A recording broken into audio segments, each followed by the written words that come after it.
You have your one major winners, um, and those are, I think, the first selection would have to be based on his longevity and that he's still playing at a high level, that he's still contending in tournaments, and that he's only won one major.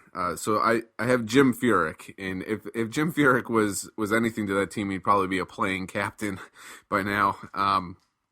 So Jim Furyk leading the way with Adam Scott, Justin Rose, Keegan Bradley, Graham McDowell, Louis Oosthuizen, who it's nice to see is back playing good golf again. He's not the guy that's in the final group on Sunday yet, but he's in the mix now again, which is great to see. Jason Duffner, Zach Johnson, Webb Simpson, Charles Schwartzel, Lucas Glover, and then a final captain's pick of Jeff Ogilvy. And then you go over to the non-major side, the non-winning side, and these are the monkey on the back folks. And so obviously my number one pick was Sergio Garcia, Henrik Stenson, Dustin Johnson, and Matt Kuchar. Those are my first four in the who's the best player without a major conversation anyway. Then I've got Brandt Snedeker, Jimmy Walker, who just continues to win golf tournaments and play well and just factors in. Jason Day, Hunter Mahan, and then I've got the two young guys. I've got Patrick Reed and Jordan Spieth. Because they've both won multiple times on tour, and they're both primed for this kind of thing. They're the best of the youngest, I guess you could say, right now. Lee Westwood, and then Ian Poulter. Now, I left off Ricky Fowler, and the reason I left off Ricky Fowler was because Ricky Fowler, the run that he had last year, I am worried that is the best that he's going to have. So that he was top 5 in all 4 majors last year was fantastic. However, he still only has one win on tour, and it was a number of years ago. A couple of those, he was so far behind that he finished second to Martin Keimer, but he finished second to Martin Keimer by a half a dozen shots. So it was, there's nothing. He was never in contention at that one. He was just. It was like Ernie Els and Miguel Angel Jimenez at the 2000 U.S. Open. It's like, Tiger won, but he won by 15 shots, and those two guys tied for second. It's like, who cares?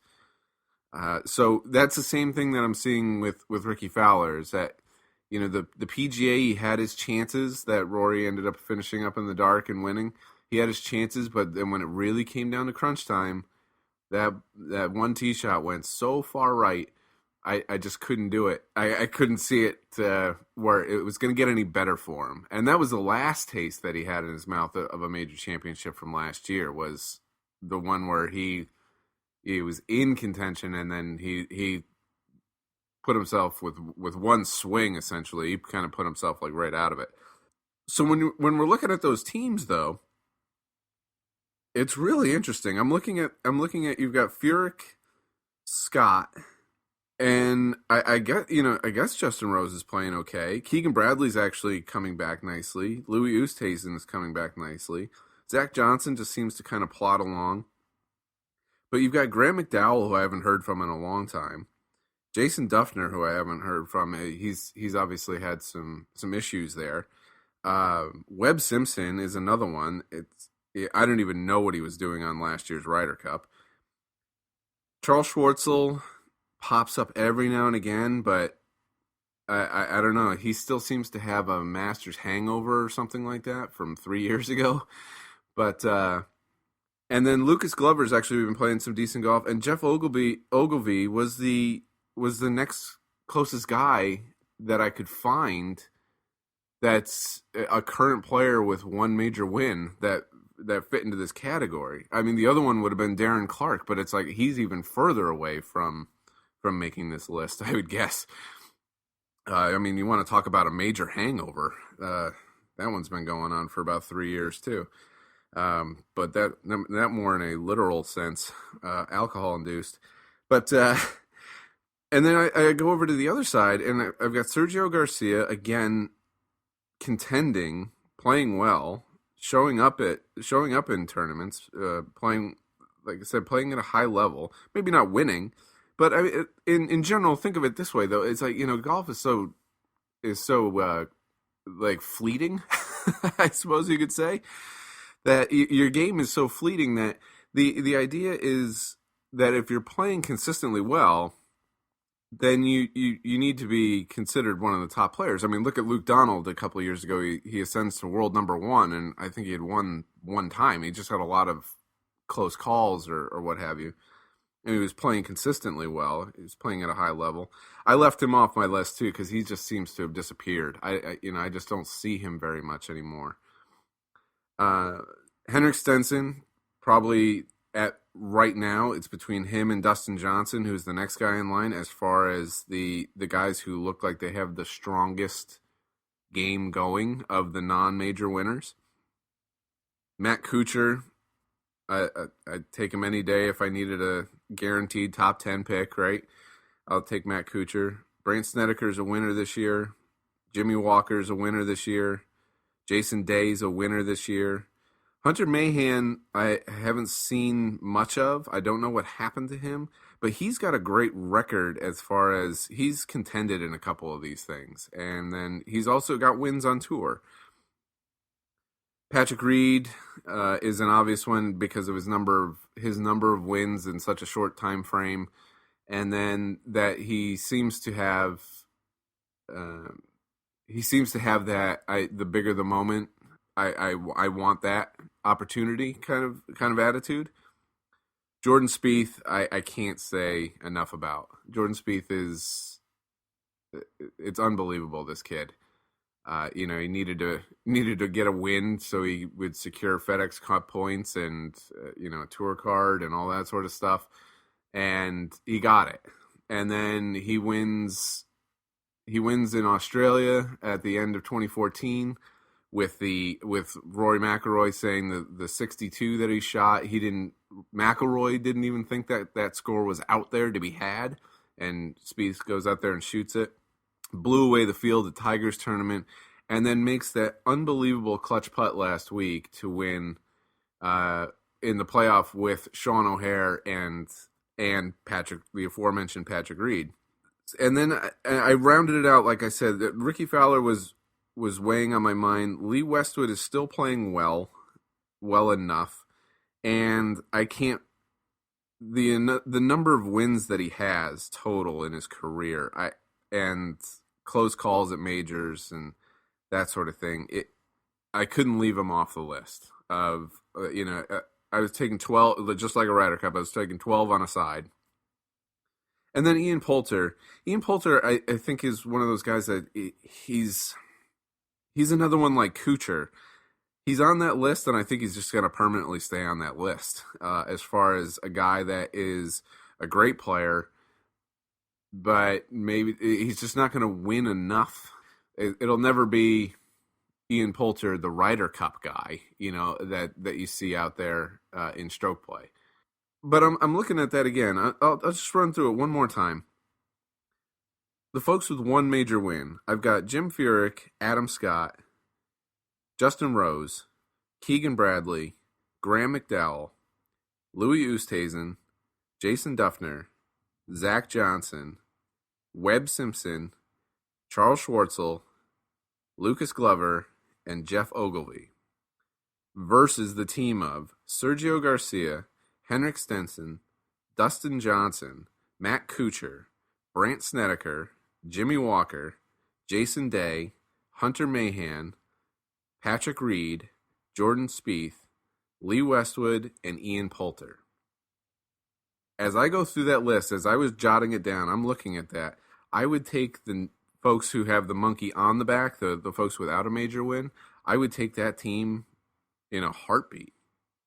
And a lot of them too are, you know, Adam Scott, Justin Rose. Adam Scott's playing great. Don't get me wrong on that. Adam Scott's playing great. He's making a nice transition with the standard issue size putter.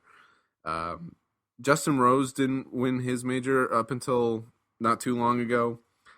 Keegan Bradley has kind of he seemed to he got his major, and then he had that great Ryder Cup that unfortunately they lost at Medina. And then he seemed to kind of disappear for a little while, and now he seems to be coming back. His name's in the hat again. It's in the mix. Louis Oosthuizen, another one that popped up out of nowhere and then sort of disappeared for a while. Jason Duffner, obviously struggling. Graham McDowell, I have not seen in a long time. Like I said, he doesn't seem to be factoring in anywhere. Zach Johnson kind of comes and goes. Webb Simpson's really not a contender anymore of any kind. Charles Schwartzel comes and goes for brief moments there, especially on the European tour. Lucas Glover, like I said, I've seen him. You know, he's gotten some TV time, that sort of thing. Jeff Ogilvy, again, I don't even know where he's at right now, but he was the strongest player left. All that being said, they've got a major win.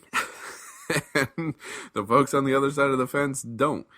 So it raises a really interesting question. Is there something to a major hangover? Because you see it with these folks. It's like they seem to play well. They maybe tack on another win, a couple wins. Or, like Jim Furyk had a great, that's why he was my stalwart, he's had a great career post the U.S. Open win. He's just never come up with another, he's had some opportunities. He just never come up with another major win. But he's won a ton of stuff, including a FedEx Cup. So, here you go. There's $11.5 million for you. Adam Scott's a strong player again. I keep going back to it. But it just sort of seems like maybe it's the trying to get there, and then there's the hangover, and then there's the maybe the drop, just that little bit of drop in focus or something that or drive to get another one, because you work so hard to get that first one, and now you have to kind of get yourself geared up again. And certain people have that instinctively, and I think other folks, it doesn't seem to pan out for them as far as they had that one weekend, and it happened to be one of the four that really counted. So, not to say that the one major winners, I mean, we can go down that list, and they're all great players, and it's just right now, like if I had to field each of these teams today, I would want to be captaining the team that didn't have a major win. I hope you enjoyed that. Please, I've had some folks on Twitter who have of my dozens of listeners. I've had some folks chime in with some comments and such on Twitter and Facebook. So please, actually, if you're listening to this, find me on Twitter, Foresight, FORESITE on Twitter, and then also the Foresight on Facebook. Leave me some questions, some topics, some thoughts, and so that we can address them as these podcasts come out. Thanks again to the folks at the Boulder Beer Company and their hazed and infused ale. It was excellent. I'm enjoying it right now. I'm gonna have another sip here before we go. As always, make sure to check out my friends over at CelticGolf.com and also QuinlanIreland.com. That's Quinlan, QUINLAN, Ireland.com. Until next time, folks, gearing up for the Masters. Enjoy the rest of your Sunday. I will see you next time. Cheers, everybody.